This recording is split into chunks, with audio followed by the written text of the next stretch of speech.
Okay, so ever feel like your brain's just kind of on autopilot, just scrolling endlessly through social media, like, you should log off, but those notifications just keep pulling you back in. You're not alone.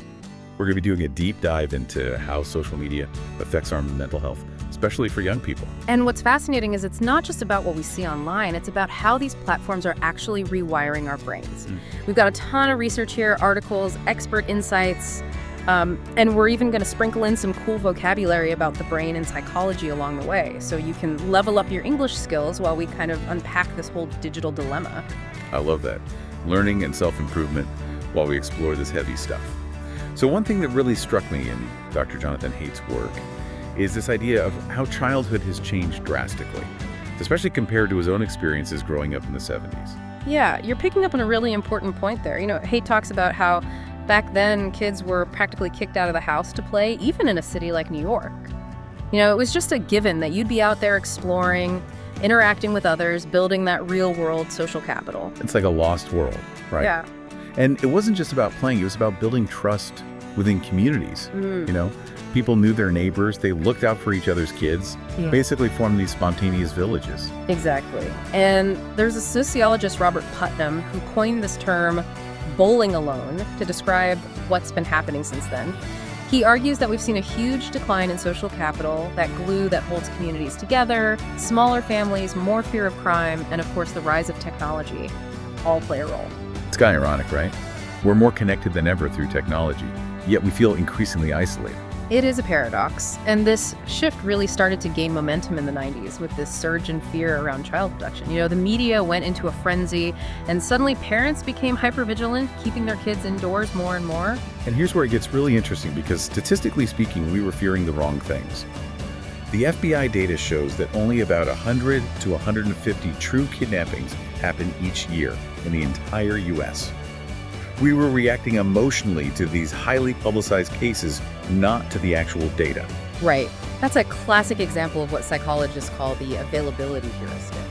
Our brains tend to overestimate the likelihood of events that are vivid and easy to recall, even if they're statistically rare. So basically, we traded free-range childhoods for a different kind of fear, and the consequences have been pretty heavy. Haidt points out this chilling correlation. The increased suicide rates due to overprotection actually outweigh the potential deaths from kidnapping. It's a sobering thought, and it raises an important question.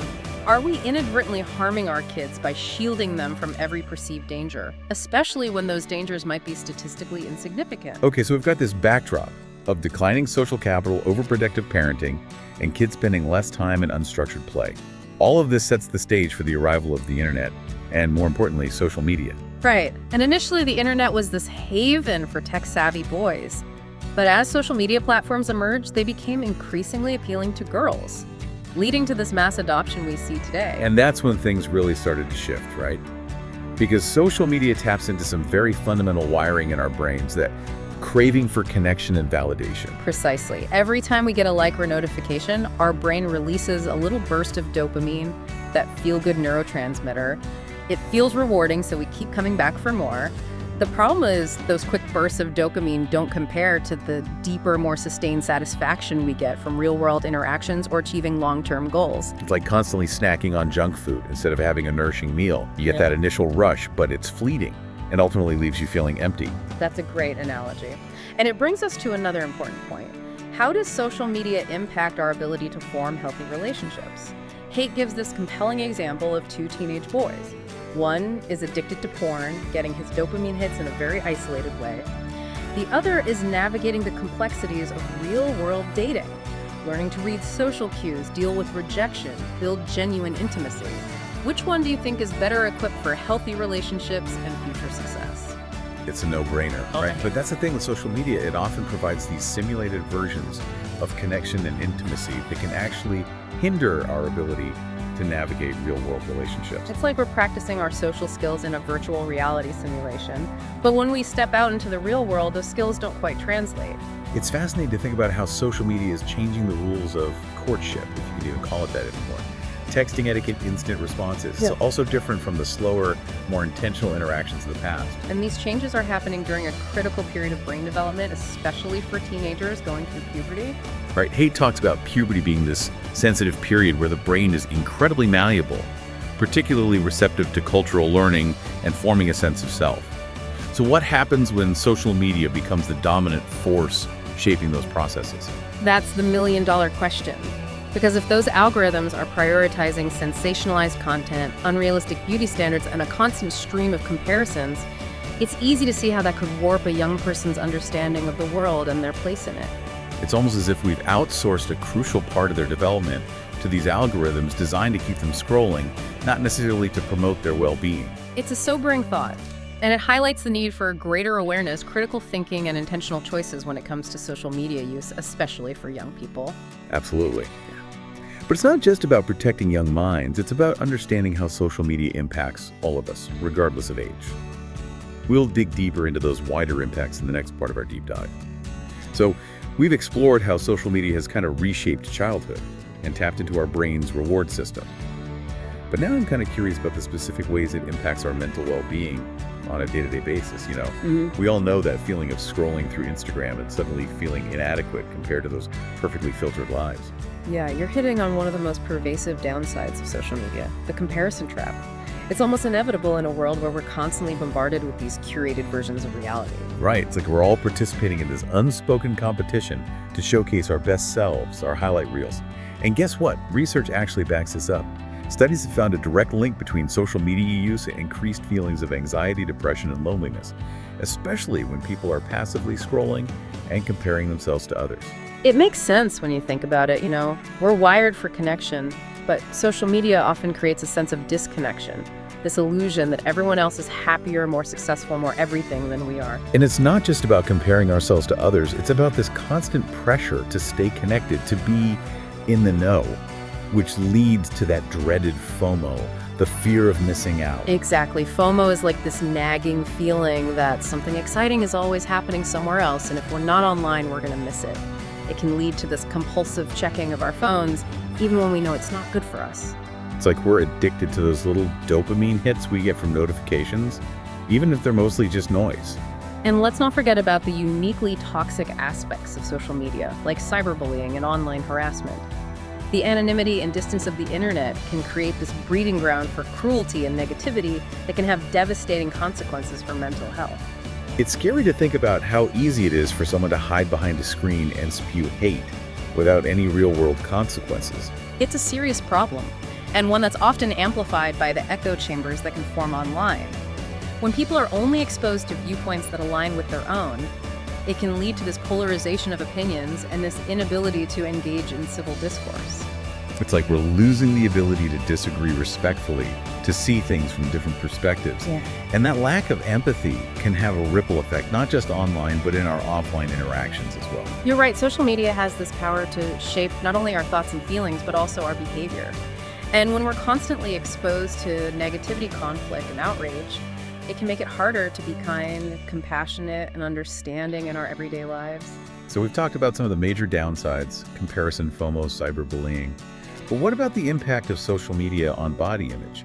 It seems like there's this constant pressure to conform to unrealistic beauty standards, especially for young people. That's a huge concern. Social media is saturated with images of filtered perfection, which can lead to body dissatisfaction, low self-esteem, and even disordered eating.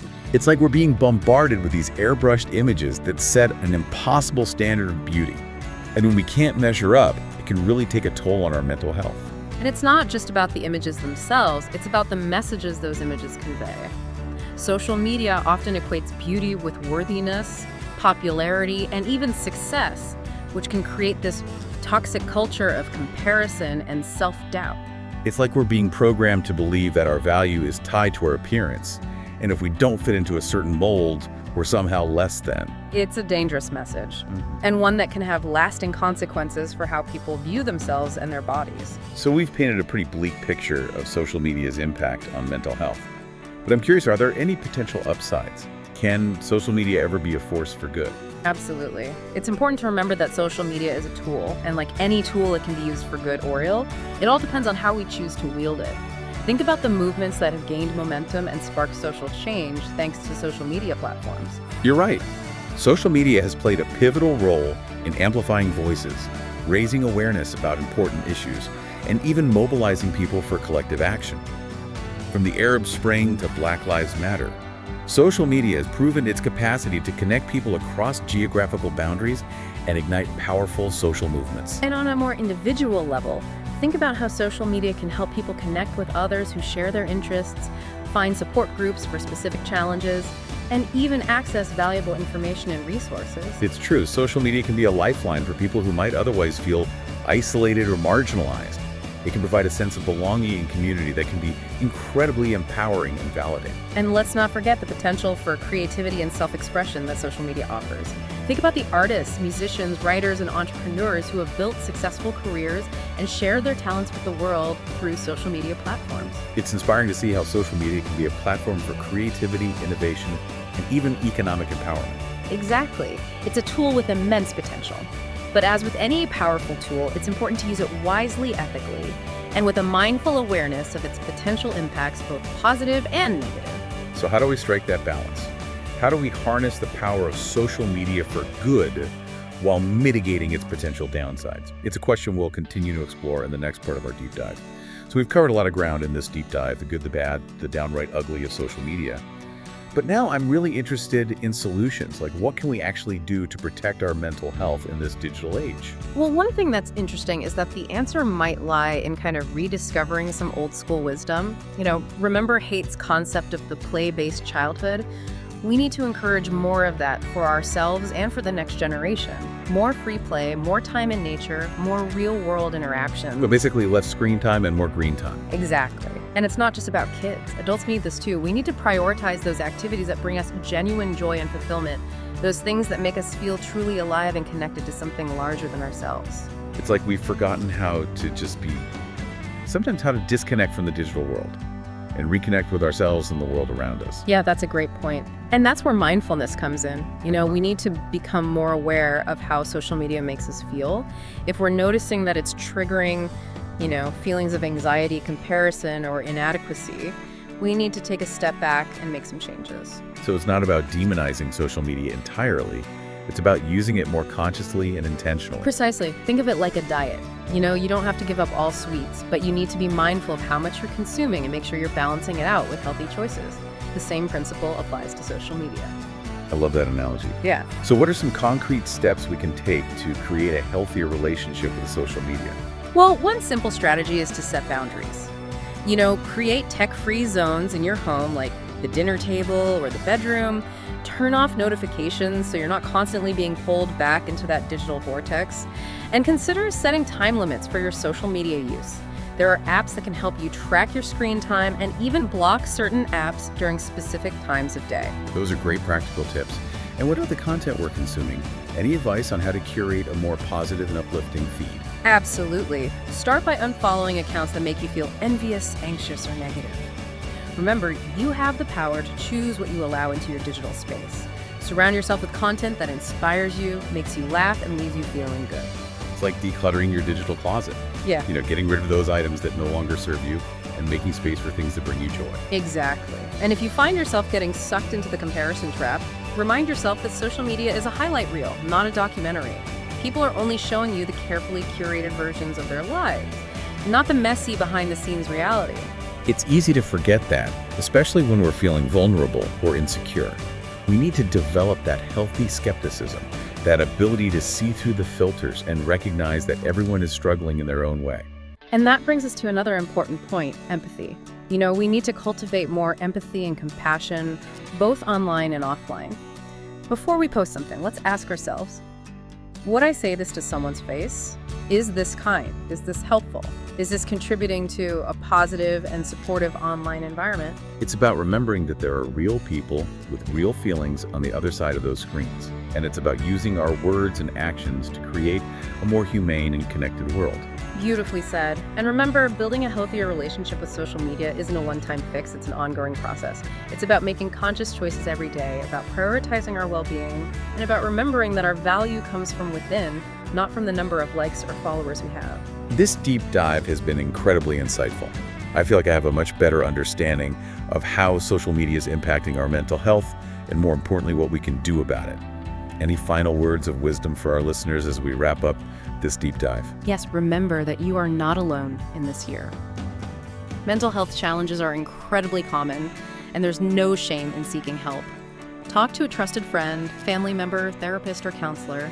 There are incredible resources available to support you on your journey to well-being. That's so important.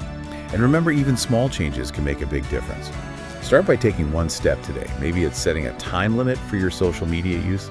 Maybe it's unfollowing those accounts that leave you feeling down. Or maybe it's simply reaching out to a friend for a real-life coffee date. Whatever step you choose, remember that you have the power to create a digital life that supports your well-being and fosters genuine human connection. Thanks for joining us on this deep dive.